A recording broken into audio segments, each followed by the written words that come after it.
Welcome to Your Brand Amplified, the podcast where we interview marketers, publicists, and brands to learn their stories, what makes them tick, and tips and tricks that make a difference. I am so thrilled today to have somebody else who came from a background in music, like myself. I find that it's always fun to have conversations with those folks. And so I'm really, really excited to have Spencer Carpenter on here today, who is the founder of Outlier. And you now help people with podcasts and becoming guests on podcasts. And that's actually how we met. I think you were pitching me somebody else to be on the podcast. And then now we're here today. And I'm so excited and thrilled that you're joining me. So thank you. Yeah, thank you for having me on. It's funny, I was also listening to your interview with Dan Peterson, who also had that background in music. Yeah, it's always fun because you're like, okay, you know that those people have like a slightly different understanding, and we may have had a very organic route into what we do now. So I'd love to hear your journey because you were in music for a long time, blockchain, you've done a lot of different things. So I'm really curious how that evolved and how you decided, like myself and many of us, that podcasting is where it's at now. Yeah, so I started off booking concerts in my hometown when I was 15. And moved up to doing, some concerts in Lancaster, Pennsylvania, and ran some music conferences and festivals and a couple small record labels and stuff like that. But pretty much I was always on either side of talent representation, whether I was buying talent and working with their agents and representatives, or I was representing talent myself. And also just through everything else I was doing with like the festival, like sponsorship, it was just learning how to get in touch with people, working with them, and trying to find how, where there's synergy and things like that. And then unfortunately, obviously everything got shut down by COVID, but it also, unfortunately, my boss actually passed away on March 9th, 2020. And then March 12th, the city got shut down. So for a lot of people, a lot of my colleagues, it was, when does music come back? For me, it was like, do I even have a job when music comes back? And, I just decided there were a lot of people I recognized from listening to podcasts that like were stuck at home, couldn't go to conferences, couldn't go to expos, meetups, or anything like that. But when I started listening to podcasts, one of the things I would recognize when I would go and look the person up is like, I'd be listening to someone who was giving like tons of great information. They had so much success. And then I'd see them on Instagram. They've got 500 followers. I learned very quickly that not everybody on a podcast was Mark Cuban or Richard Branson. They weren't all celebrities that everyone knew about. And that was the impression I had going into it. So when everyone was stuck at home, I was like, it's not like podcasts are new at this point, but there's probably a lot of people that either don't have the time or they don't have the know-how to go get booked on podcast. And they're probably very talented at other things. I mean, one of the things I've definitely learned from podcasts is if you're good at one thing, you shouldn't focus on all the other things. And so I was like, I should just connect people on podcasts, go get these talented individuals booked on interviews because they can't do anything else from their home right now. And so that was really how it got started. I love that you were able to make that connection between being a talent buyer or a talent booker and taking those skills to podcasting, because that really is, I've never thought about it that way. I'm like, that really is what it is. Figuring out who the right podcasts and the right hosts and platforms are for the right guests and the power of podcasting. So when you started this though, how did you make connections? Did you just cold call people? Were there people that you already had in your circle that you knew you could reach out to? Because we don't really ever talk, I've had people on talking about podcasting, but I've never really gotten into the business of how you start a podcast agency. Mm-hmm. I'm very fortunate that I had a friend who knew someone with a PR company, like, getting people on Yahoo Finance and Business Insider and stuff like that. And he connected me with that guy and they were like, let's just upsell this. You can only sell articles so many times to the same person.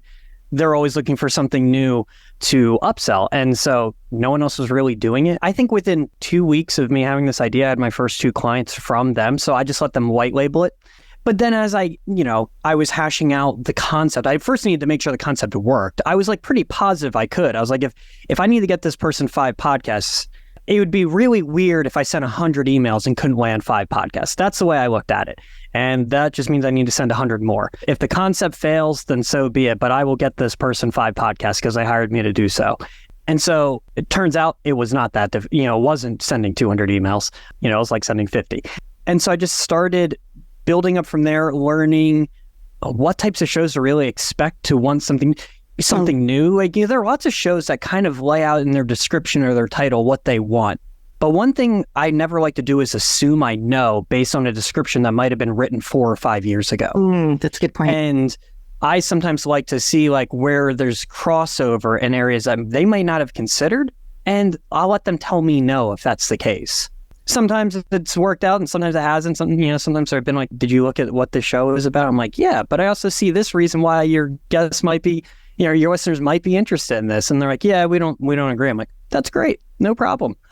But it's also worked out plenty of times too. And so that was like kind of how I got it going, is just hashing out like what people are looking for, how to pitch them in a way that gets their attention quickly, because some people have varying lengths in bios. Some people are really accomplished and you kind of need to express it all, but you also don't want to submit an essay. And so kind of learning the happy medium and getting concise pitches over to hosts and deciding what are topics that are unique to my clients and how it appeals to the show. Yeah. It's so many things you said right there are things that are really important for anybody who's thinking about being a guest or has been trying to be a guest and maybe hasn't found the success that they want to understand. Because I am a publicist and marketer. I also am a podcast host and a guest. And it's the variety of pitches that I get. It's all over the place. Some people send me 2 sentences and expect me to go research them. Some people send me, to your point, here's why I think this person would be a great guest. I've listened to some episodes, and that shows me that they've been intentional. And I try to do that as well, because I realized, like you said, you can read the descriptions and try to find out what podcast is about. But until you listen to some interviews and see if it's really the right fit for somebody that is your client, it doesn't always work. And something, to your point, people will be like, well, did you even listen? Do you know my name? Do you know anything about me? Or, what episode resonated best with you? So you have to have all heat up. And I don't think people understand the work that goes into that part. It's not just snap your fingers and you get booked on all these podcasts. And it's also understanding your market. I work with a lot of real estate investors.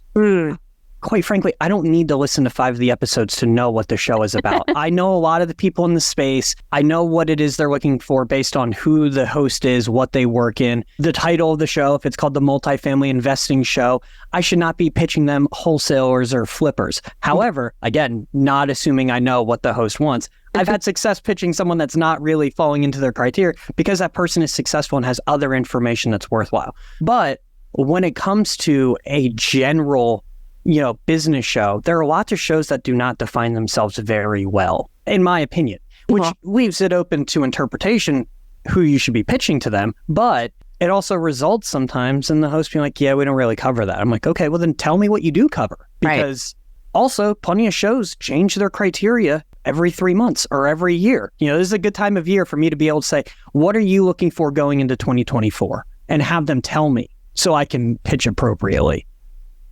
Yeah. So let's talk about, because you said that you work with a lot of real estate folks.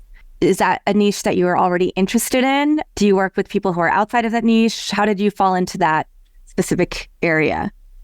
Yeah, so real estate investing podcasts are how I found podcasts. And that was where I was like, oh, this person has a portfolio of $20 million and they have 500 followers on Instagram. Like, they are not a celebrity, but they have tons of great information. Yeah. That was where it really hit me.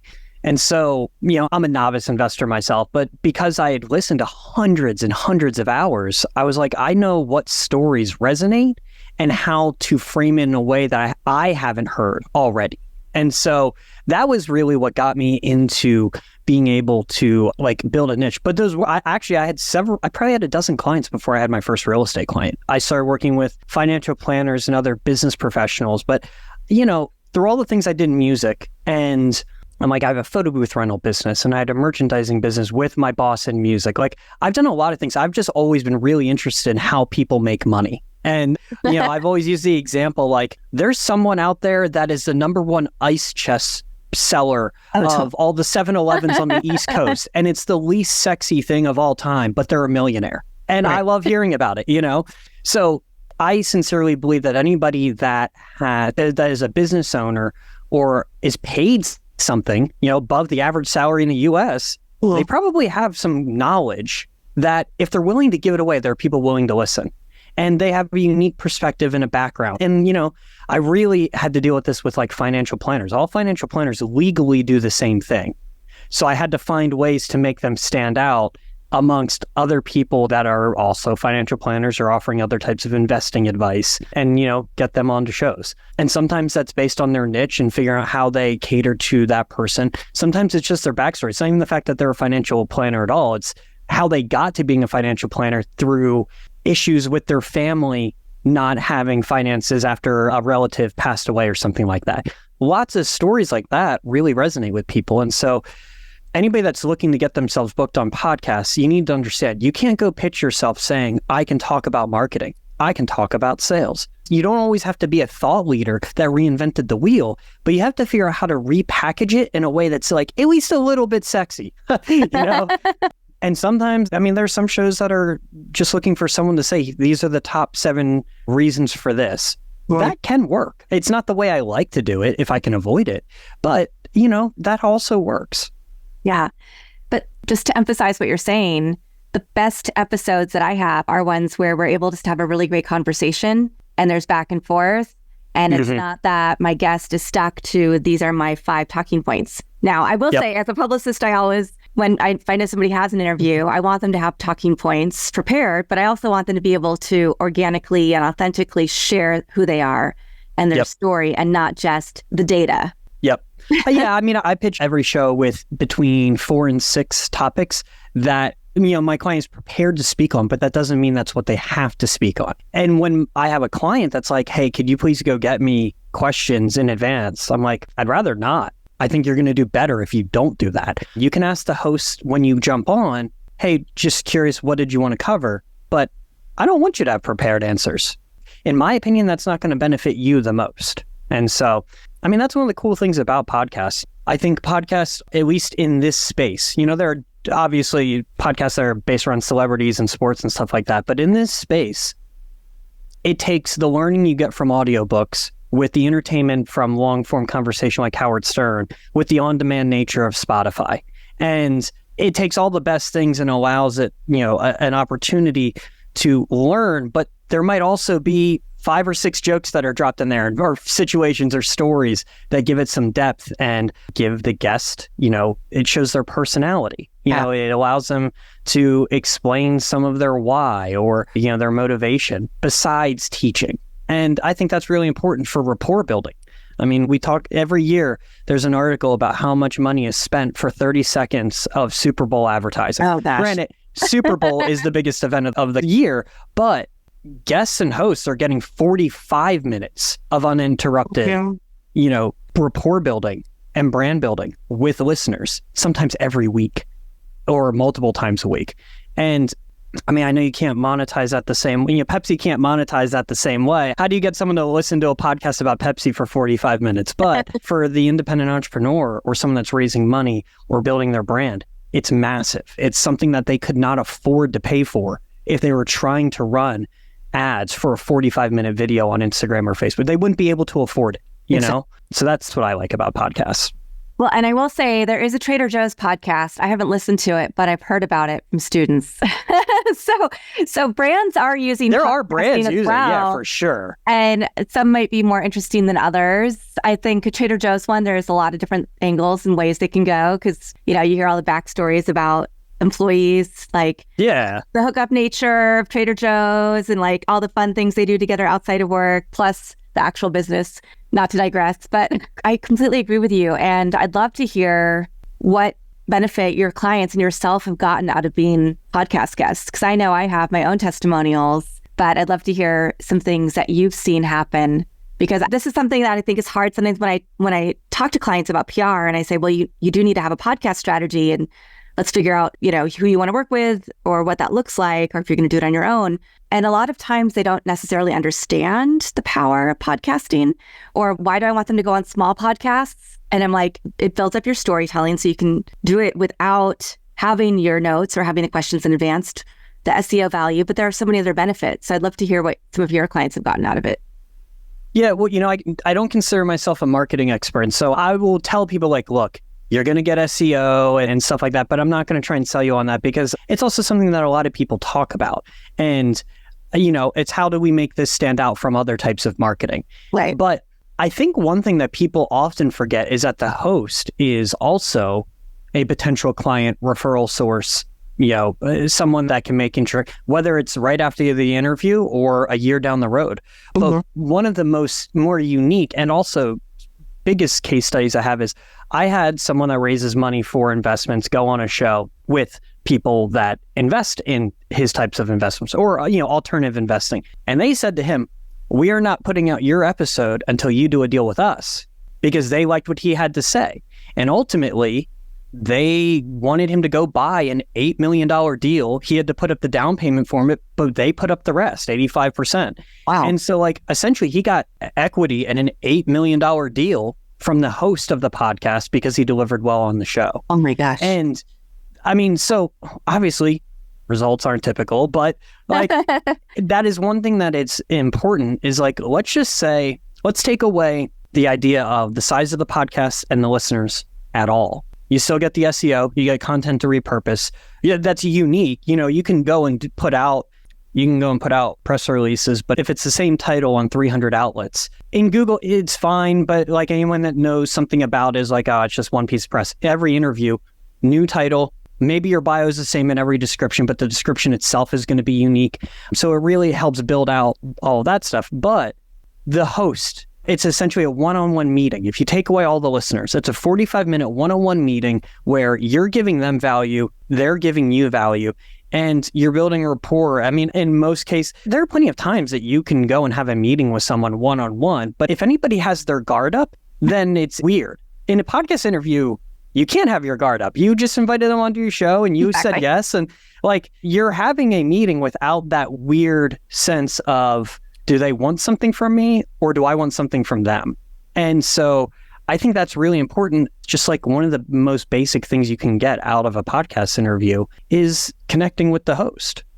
100%. The networking is invaluable. The number of people I've met through podcasting, I never could have met that many people if I joined 5 networking groups that I had to pay a lot of money for, right? I'd never met the same amount of people and had these rich conversations that then lead us to, okay, let's connect on LinkedIn, let's connect on Instagram, let's send each other emails and let's have a connection call, see how else we can work together and support each other in our journey. That's one of the things I love most about the podcast community. And it also weeds out the people that aren't a fit, because if you have 1,000 listeners right now, I don't have the time or even the mental bandwidth or interest in talking to 1,000 people to find my potential customers. But if 5 people reach out because they liked what I had to say and they have a need for my service, it doesn't mean I can close them all or any of them, but they already showed the interest. That's one of the cool things I think about podcasts as well, is that anybody that reaches out to you as a result is automatically a warm lead, not a cold lead. You don't know them, so it feels cold to you, but to them, they just spent 45 minutes getting to know you. Yeah. And so it's warm to them. At that point, they either need to find out the price or just a little bit more about how it works. But they already know what you do. They already know that they're interested. It's just a matter of having that warm conversation. So how has podcasting made a difference for you? Because now people obviously are going back. Live music is a thing again. You haven't been tempted at all to go back into that industry? You've really found your calling here? Or? Obviously, as music was coming back, I really wished that I could have been a part of it. It was a big thing. And at the time when everything was shut down, it seemed like there was a lot of camaraderie amongst agencies and managers and people that are typically competing. And I feel like the day that it came back, all that camaraderie was gone. Really? I'm on the outside looking in, but I did have one concert after, something that had been scheduled back in 2020 that I was able to follow through with in 2022, maybe it was 2021. And agent just went back to being a dick. And I was just I don't need this anymore. And, understandably, artists, they have a rough time of it. Even when they're successful, there's still ups and downs and there's still trade-offs. You could be doing your best for an artist and it's still not good enough. But in the business space, people pay you and say thank you. So, I obviously deal with some egos still, but it's oftentimes egos that are well-deserved. And people that are self-starters, that's one of the great things is, if an artist is missing something, while a lot of them are DIYers and they know how to figure things out, like if one of my clients is somehow lost like the Zoom link, they know the 4 places they can go look for instead of texting me. Oh, yeah. Or they text me still. I mean, that's part of my job is I try to make this like I'm managing talent. It just so happens that half the time I don't have to do that because they know how to problem solve. They're accomplished individuals that can figure things out. So since that, I have not really had too much desire to go back to it. I like dealing with the people I work with. I started booking concerts because my cousins had a band and I wasn't good enough to be in it. They also didn't need a 4th guitar. So they already had 3. It really wasn't necessary. It wasn't anything against me, but I wanted to support them. And, I've never been the performer. My job has always been taking my time and resources, whatever they might be, in supporting other talented people. And I was just able to take my skill set from artists supporting talented entrepreneurs, business professionals, and investors. And instead of their product being music, at least in the podcasting space, while they always have a product or something they're raising money for, they're still teaching. And one of the conferences I ran for several years, it was a developing artist conference where we had panelists come in from all over the country during the day, give information, and then the performers could play for those individuals at night. I mean, without really trying to be, for about 15 years, I've been in a lot of education-based products. And that's what I like about podcasts is, even if someone is selling something at the end, they first have to give away a bunch of information first, And if they can give away information that leads someone down a road that they would not have otherwise done, or they feel the need to go get that coaching course or that book or whatever, I'm really happy to support that. You asked if I deal with just real estate people. I'm also dealing with people that are in the addiction space and talking about recovery. I've dealt with, top 10 keynote speakers that were, John Foley, who is the lead solo pilot of the Blue Angels. That's the top 1%. I'm sorry, the 0.1% of the 0.1%. There's only 5 or 6 of them at any given time. And, they only add like 1 person a year. So that's someone that just has a perspective. If you want to hear about leadership and team building and trust building with an organization, lots of people talk about that. None of them are flying a $14 million plane. Is it $14 million? $14 million plane at 500 miles an hour, 18 inches from another jet. Like, that is trust building that none of these other people can ever talk about. Yeah. And so I love being able to support someone with that type of experience and get them out onto shows to put in front of people. Wow, that's so inspiring too. I love that.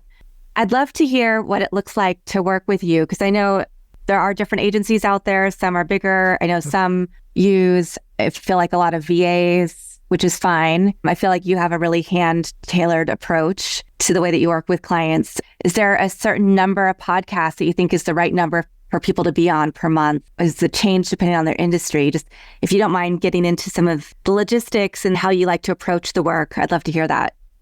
Yeah, so as of now, it's just me. I mean, I have a VA that does scheduling reminders. That's the catering to the artist. Here's a reminder on Sunday night. Here's also a reminder on Wednesday morning. But I do all the pitching. I do all the research myself. All the connections are mine. I go to the conferences and meet people. And I go to conferences not to find new clients. I do it to make connections with 3 top podcasts that I can now put my clients onto. That's what's a successful conference for me. And so it's funny that I came from talent representation and I'm now more in PR, but I don't think of it as me being in PR because I only do podcasts. Yeah. And so how does my experience from working with metal bands, booking tours for them, differ from what a publicist would have done? I'm not really sure, but I just know that when I look at some of the other people in this space, you're right, they use VAs. I feel like it's really hard to scale and focus on quality at the same time. And so I always tell people my job is to go get you the podcast that you couldn't get yourself. I teach plenty of people, if you're hesitant about my service or the price or anything like that, go set up a Podmatch profile and go get a bunch of these for free. Mm-hmm.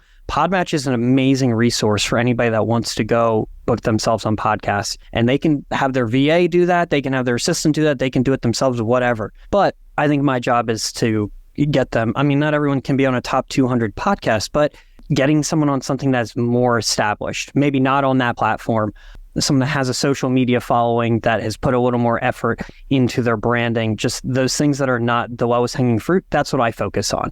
And so when it comes to how many they want to do or how many they should be doing weekly or monthly, I kind of let them tell me. A lot of the people I work with are busy. And half the time I'd say that the people that don't end up signing up with me, it's not because they didn't want the product or they didn't like the price. It was, can I really make the time to do more than one of these a month? Because there are just some people that have other priorities, whether it's raising money or they only work 3 days a week.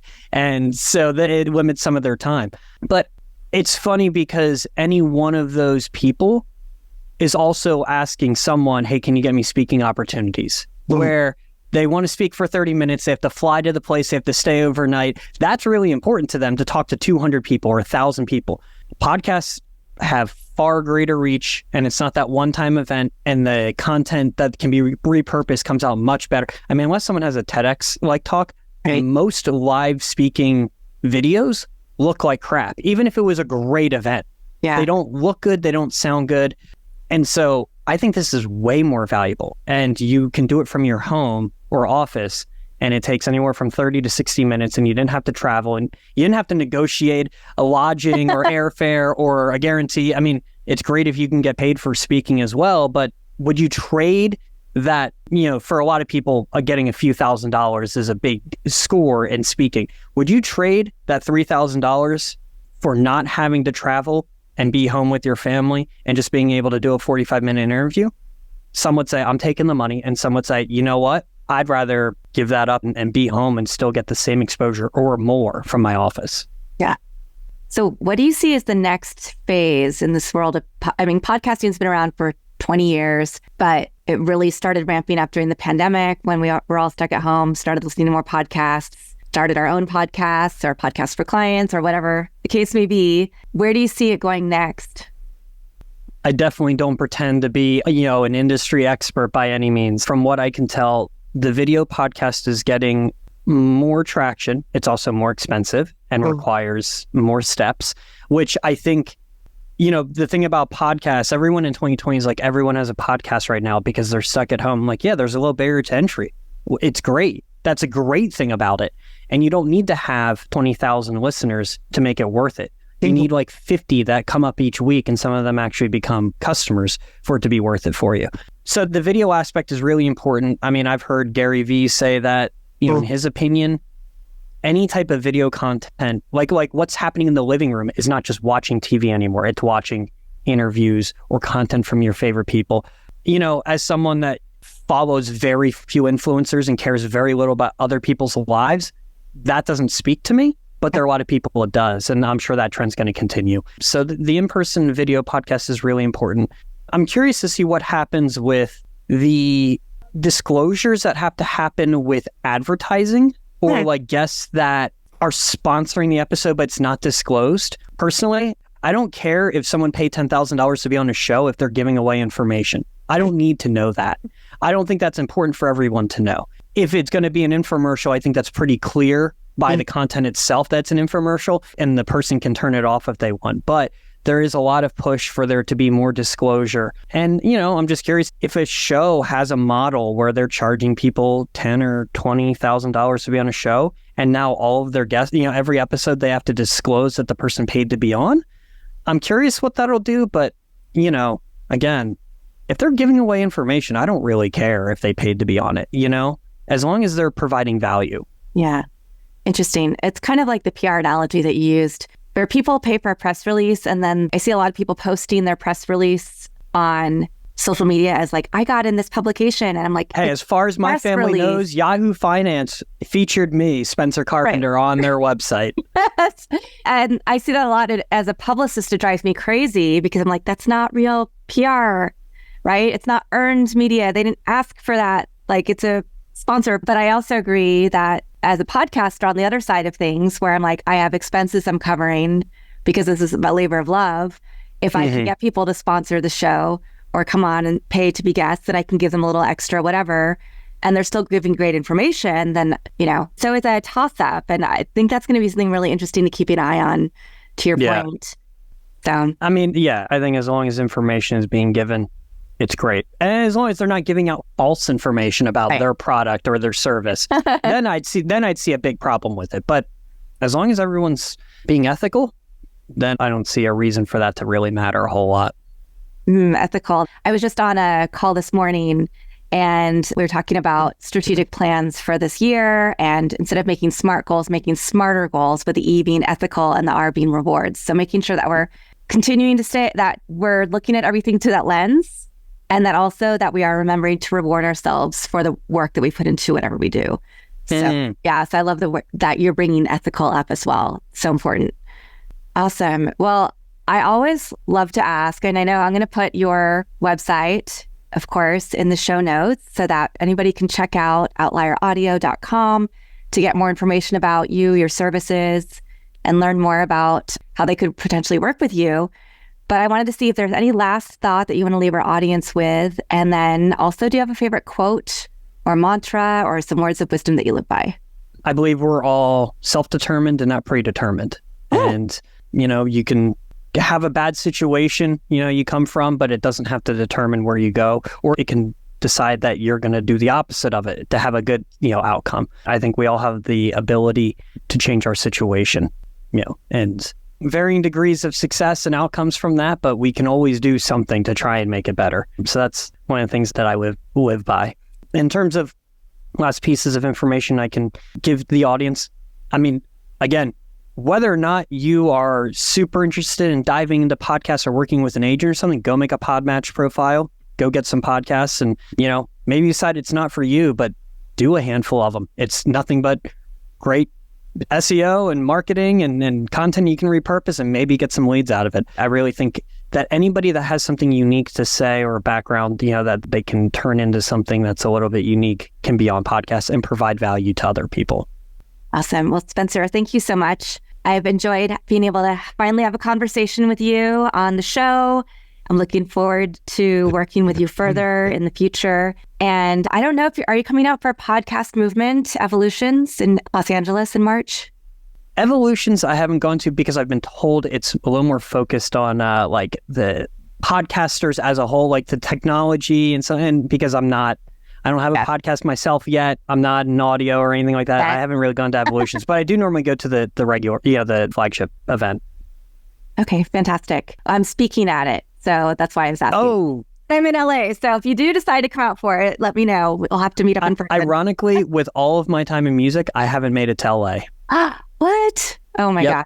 Even in 2021, I was on tour with a band and they got COVID, which had to postpone a week of the tour. Oh, no. And it was when we were in Texas, we were going to be in Texas and LA, all the biggest merch drawing shows of the tour. And so we kind of just skipped back, went around the country and met back in Boise. And so I never made, even the one time I was supposed to make it to LA, I didn't make it. Wow. Well, we'll have to come up with an excuse for you to come out for something or other in the near future. Yes. I really, again, enjoyed our conversation. I love that we brought it back to music at the end. That's where we started. That's where we'll end.